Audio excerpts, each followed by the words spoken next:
Hi hello friends, welcome back to Media Talks. நான் உங்கள் Mounika. So இன்றைக்கி எபிசோட்ஸ் நம்ம எதிர்பார்த்த மாதிரி கடைசி வரைக்கும் ராகவ காமிக்கவே இல்லை. பட் ஆனால் லாஸ்ட்டாக சித்தப்பா ரொம்ப நல்ல ஒரு மாதிரி. இப்போ ரீசெண்டாக நான் ராகவ வெளில பார்த்தேன், ஐ மீன் ஜெயிலேருந்து வந்துட்டார் அப்படிங்கிற மாதிரி சொல்லியிருக்காரு. கடைசியாக தான் வந்து எபிசோடில் தெரியுது அப்போ குழந்தைய கடத்தது ராகவ் தான் அப்படின்னு சொல்லிட்டு. ஸோ இன்றைக்கி எபிசோடில் முக்கியமான விஷயம் அப்படின்னு பார்த்தீங்கன்னா, திரும்பவும் அந்த சித்தி பேசுனது ரொம்ப வருத்தமாக இருந்துச்சு. ஏன் விஜய் வந்து அகைன் அண்ட் அகைன் அவங்கக்கிட்ட இவ்வளோ பேசுகிறாரு. ஸோ அவங்க பண்ண விஷயங்கள் அவ்வளோது. அதாவது ஸ்டார்டிங் எபிசோட்லேயே வந்து பேசிகிட்டு இருப்பாங்க இல்லையா, தாத்தா சித்திலாம். ஸோ இப்போ தான் பாப்பா சந்தோஷமாக இருக்கா அது இதுன்னு சொல்லி அவ்வளோ புகழ்ந்து பேசிகிட்டு இருக்காங்க.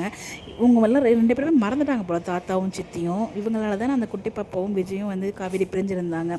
ஸோ இது எல்லாத்துக்குமே காரணம் இவங்க ரெண்டு பேர் தானே. அந்த குற்ற உணர்ச்சி கொஞ்சம் கூட இல்லாமல் எப்படியா டைலாக் எழுதுறீங்க அப்படிங்கிற மாதிரி தான் நான் ஃபீல் பண்ணேன் பர்சனலாக. இது என்னோட ஒரு தாட்டு. என்ன தான் தாத்தாவுக்கும் சித்திக்கும் வந்து பார்த்திங்கன்னா டைலாக்ஸ் வச்சுருந்தாலும் அது வந்து நம்மளால் மன்னிக்கவே முடியாது. அதாவது அவங்க மேலே வச்சிருந்த நம்பிக்கை ஒட்டு மொத்தமாக உடச்சி முதுகில் குத்தின தருணம். அதனால் வந்து மன்னிக்கவே முடியாது.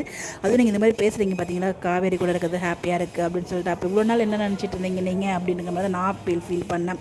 அடுத்த குட்டி காவேரி அழைக்கிறதுக்கு நம்ம காவேரி வீட்டுக்கு சார் வராரு. ஸோ அமுச்சு விடுங்க, தூங்கினாலும் பரவாயில்ல, நான் தூக்கிட்டு போகிறேன் அப்படிங்கிற மாதிரி பேசிகிட்டு இருக்காரு. இங்கே வரல அப்படின்னு சொல்லிட்டு உடனே இமீடியட்டாக ஸ்கூலில் போய் பார்க்க போகிறாங்க. அது மாதிரி வந்து ஒருத்தவங்க கூப்பிட்டு போனாங்க அப்படிங்கிற மாதிரி சொல்கிறாங்க. அப்போவே போய் சிசிடிவி கேமரா பார்க்க வேண்டியது, நான் அவங்க அப்போல்லாம் பார்க்க மாட்டாங்க. அப்போல்லாம் அவங்களுக்கு அறிவு வந்து யோசிக்காது. ஸோ போயிட்டு ரெண்டு பேரும் தேடிட்டு போகிறாங்க. அந்த டைமில் தான் வந்து காரில் போயிட்டு இருக்கும்போது காவேரி சொல்கிறாங்க, இந்த மாதிரி வந்து பார்த்திங்கன்னா என்னோடய பிரின்சிபல் இந்த மாதிரி சொன்னாங்க, இல்லை நார்மலாக இருந்தால் கூட நான் கூப்பிட்டு போயிருப்பேங்க, எங்கிட்ட எனக்கு கூட வரேன்னு தான் சொன்னால், நான் தான் வந்து ஏதோ ஒரு டென்ஷனில் விட்டுட்டு போயிட்டேன், நீங்கள் வந்து கூப்பிட்டு போவீங்க அப்படின்னு சொல்லிட்டு அப்படிங்கிற மாதிரி அதையும் சொல்கிறாங்க. அது மட்டும் இல்லாமல் பிரின்சிபல் தான் இது மாதிரி சொன்னாங்க, எல்லா ஸ்டூடெண்ட்ஸ் மாதிரி இவங்களையும் ட்ரீட் பண்ணுங்கள் அப்படின்னு சொல்லிட்டு, அதனால தான் வந்து நானும் அந்த மாதிரி கோவமாக போயிட்டேன் அப்படிங்கிறதையும் மென்ஷன் பண்ணுறாங்க. அது மட்டும் இல்லாமல் நீங்கள் என்கிட்ட கொஞ்சம் அட்வான்டேஜாக எடுத்துக்கிறீங்க இல்லையா, அதுவுமே எனக்கு பிடிக்கல, அதனால தாங்கிறது எல்லாத்தையுமே சொல்லிடுறாங்க. அவன் சொல்லி ரொம்ப ஃபீல் பண்ணிகிட்டு இருக்காங்க. நீ எதுவும் ஃபீல் பண்ணாதான்னு சொல்லிட்டு வழக்கம் போல் டைலாக் அவருக்கு எப்பயும் போல் வந்துச்சு. அதுக்கப்புறம் சாரி நீங்கள் எதுவும் ஃபீல் பண்ணாதீங்க அப்படிங்கிற மாதிரி சொல்லி அதுக்கப்புறம் கன்வின்ஸ் பண்ணி போகிறாங்க. அதுக்கப்புறம் போயிட்டு சிசிடிவி கேமராவில் புத்தி வந்து போய் செக் பண்ண போகிறாங்க. ஆனால் யாருன்னே தெரியல, யாரோ வேற ஒரு பர்சன் தான் வந்து கூப்பிட்டு போகிறாங்க.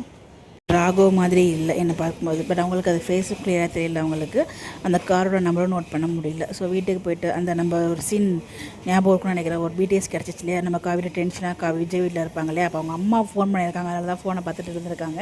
அதனால் ஃபோன் பேச போகிற கேப்பில் இங்கே வந்து பார்த்திங்கன்னா தாத்தா கூட எதுவும் பேசல. பட் சித்தி வந்து பார்த்திங்கன்னா, நீ காவி கூட சேர்த்துமே எனக்கு பிரச்சனை வந்துருச்சு பார்த்தியா அப்படின்ட்டு பழைய மாதிரி ஆகியும். சித்தப்பாவும் ரெண்டு பேரும் மாற்றி மாற்றி பேச பார்க்கும்போது நமக்கே செம்ம இரிட்டேட் ஆகுது. அந்த இடத்துல வந்து பார்த்திங்கன்னா அதோடைய என் பண்ணியிருக்காங்க. சித்தப்பா சொல்கிறாரு இது மாதிரி ராகவ் வந்துட்டார் அப்படின்னு சொல்லிட்டு அதோடைய என் பண்ணியிருக்காங்க. ஸோ அப்போ கன்ஃபார்ம் பண்ணியாச்சு ராகவ் தான் வந்து பாப்பாவை கடத்திருக்காரு அப்படின்னு சொல்லிட்டு.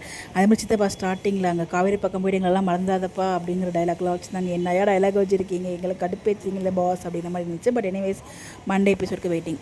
எபிசோட் பார்த்தீங்களா எப்படின்னு சொல்லி உங்களுடைய கருத்தை மறக்காமல் கமெண்ட்டில் சொல்லுங்கள். பை பாய்.